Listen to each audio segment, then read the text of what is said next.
Welcome to round 6. So after 5 rounds, I was half a point ahead of the field, but now I was playing with the black pieces against the third strongest player in the country, and any single loss and I could still be overtaken by Mr. Hasford, who was in second. So I needed to keep up the pace. Now my opponent unfortunately wasn't having too great a tournament. Yep, didn't seem to be in great form. And so I was kind of hoping I wouldn't have too tough a game, but strong players are always strong. And so it wasn't that easy at all. So he started with 1e4. And for this tournament, I prepared the Sicilian that we went into, knight f3, c6, d4, c takes d4, knight takes d4, knight f6, knight c3. All of this is fairly typical stuff. And for me, I prepared to continue e5 and enter the so-called Nc6 Sicilian version, because Sicilian has many names. So the main line here continues with d6, and here he went a4. So okay, so the very main line here continues for him with bishop g4 for him, and we get this kind of, I play a6, b5, and we get it's a very complicated, very interesting kind of position. But he deviated with the move a4, which is not bad at all. It's also a very, very interesting move. That has a number of ideas. So I play a6, the knight drops back to a3, and the knight wants to route itself here to c4. And part of the reason why a4 is so nice is that after that, the ideas of pushing further with a5, right, with the knight here, and that outpost here becomes a very important one on b6. So that's typically what they go for with the move a4. I continue with bishop e6 here. He played bishop g5. I blocked the bishop g7, and now I'm ready to castle. The knight did indeed come into c4. And now I realize that I also have this outpost here on d4, so I put my knight there. He played bishop d3, and then I castled. He also castled, and now we've entered this this middle game position, where I think white is slightly better still. I mean, as it is out of pretty much every opening. And yeah, but probably not too much better, and I should continue with like a rook c8, force this knight to move away, and try and prepare d5 at some point. But at this point, I kind of scared myself. I hadn't really played this specific kind of position before, and what I really didn't like was him going knight e3, because then he basically ensures that he's going to put a knight in here on the d5 square, because the bishop is going to take this knight away. Then one of those knights will jump in here, and I really did not want to allow a knight onto that outpost on d5. In general, things don't go well when you allow that kind of stuff. So I was hell-bent on not allowing that. And so I kind of forced myself to make a tactic work that didn't work. And so that tactic started with bishop takes c4, bishop takes c4, and then I played knight takes e4. And I'm completely lost. So this is my idea. My idea is that I'm a genius, I'm winning a pawn.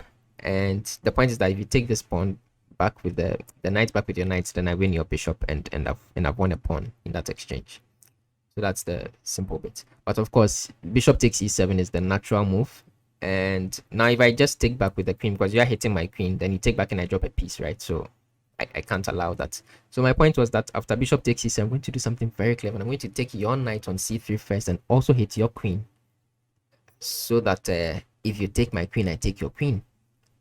And my knight is hanging, but so is your bishop. If you take my bishop, I take your bishop, and I'm still up a pawn, the pawn that I won on e4. And maybe you go bishop e7 to try and win a pawn on d6, but then after rook e8, it's still the same thing. If you take my knight, I will take your bishop. So if you take the pawn, I'll take the pawn on b2, and so I will still end up a pawn, and I will still be, that will actually be close to winning. And that's what I thought, and I'm thinking this is a very clever tactic. The very second, literally the very second I took the pawn on e4, I realized what the problem was with that variation, and it's very simple, and I shouldn't have blundered this, of course. And yeah, the point is that he's going to take on e7, and I'm going to take on c6, c3, and rather than taking my queen, he's going to take the knight back with the pawn, and that's the point. The pawn hits my knight, and now I really do have to take his bishop, and he's going to win my knight for nothing. And I just dropped the piece on move 14, and I was completely lost.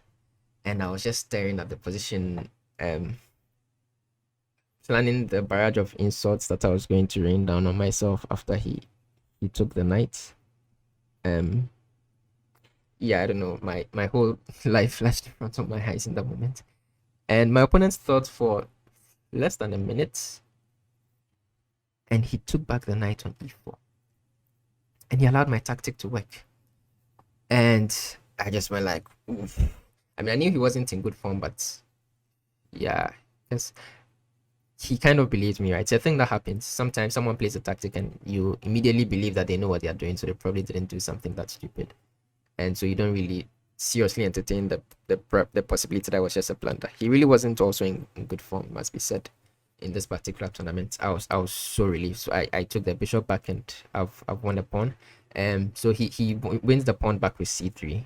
Now my knight has to move, and the knight and the queen hit this guy, so he's going to win the pawn back. So after knight c6, queen takes d6. I'm still so super relieved.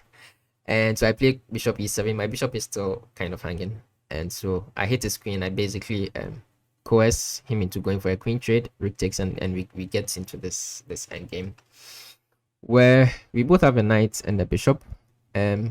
He's slightly better though as white because of the pawn structure. So he has a 3-on-2 here on the queen side, which means he has 3 pawns. I have 2 pawns on the queen side. Whereas I have 4 pawns on the king side and he has just 3. So although we have the same number of pawns, the distribution is different. And that's important in the endgame because in general, having more pawns means that eventually when you push the pawns against each other, one of them is going to become passed, right? Because you have one extra pawn on the flank and he's going to get something similar to here. But then the quality of the pass pawns will be very different because in general, pass pawns that are close to the opponent's skin are easy to defend. So this skin is just going to come here and here and it's going to take the pass pawn. The pass pawn won't do much. Whereas his pass pawn is going to be very far away from my king. So in general, the farther away the pass pawn is from the opponent's king, the better for you. So having a queen side majority like he does here tends to be better in many of these endgames, but it's very slight, the differences. And it's definitely closer to equal than any kind of advantage. But okay, my plan here will be to get my majority into motion. So I start with g6. The king has to come up to g7 to break the spin so that I can continue with f5 and push my pawns down the board. He also goes king f1 to try and get his king into the center, king g7. And then he goes for this rook d5. And this is a very common idea. Whenever rooks are staring each other on the file, sometimes you can lift the rook to a square that you protect. And what you do is that you kind of force the opponent to take first. So when the rooks are eyeing each other like this, no one really wants to take first. I don't want to take because he will take back and he'll kind of have control of the file, right? If I take and then he takes. And he doesn't want to take because then I will take back and I'll have control of the file. But then when he does this rook lift, that's this clever thing where he's now threatening to double on the file. And so I'm kind of coerced to take him first. So he kind of forces me to do what I didn't want to do. So I take the bishop takes back, but then I replace my rook on the d file. And here he makes a very interesting decision to take my knight. And that introduces another imbalance because now in addition to the pawn structure that was a bit different, now he's playing with the knight against my bishop. In retrospect, that was not a decision I really agreed with because whereas the pawn structure was clearly in his favor, like I described, this is not too clearly in his favor. In general, the bishops, because of their long range ability in an endgame when where there's action on both sides of the board like this one, they tend to do better. Here it's not much because again the play will probably be more focusing on the queen side because he's just much faster to creating the pass pawn than I am to creating mine. And so the knight could still have been very useful, could have still outplayed my bishop, but it's still not too simple. So in general, this exchange I wasn't really a fan of, but okay, it's still much closer to equal than better from anybody. So king e2, the king is joining, f5 finally comes, the knight drops back to d2, my king also comes up to f6. He continues with b4, advancing those pawns. My king comes closer to the center to e6. He goes f3 to try and stop me from pushing here anytime soon to get my pass pawn. And here I'm not really sure what I should be doing. There are many things I can play, but the position kind of looked a bit, I mean, it's difficult to say exactly what to do. It is equal, but you could very easily find yourself on the wrong side of equal in these kinds of positions. So I play something random like h5 just to kind of see where he's at. I think I thought a lot before this one because I really didn't see what the obvious move was. And he continued with knight c4, and that kind of gave me an idea, which is probably what I should have played on the previous move, which is bishop g5. So my bishop finds a bit more daylight. I mean, the diagonal it's on right now doesn't do much on, it's just staring at the pawn. But here is a bit more I mean, it's a bit more free. There's a lot of things this bishop can do.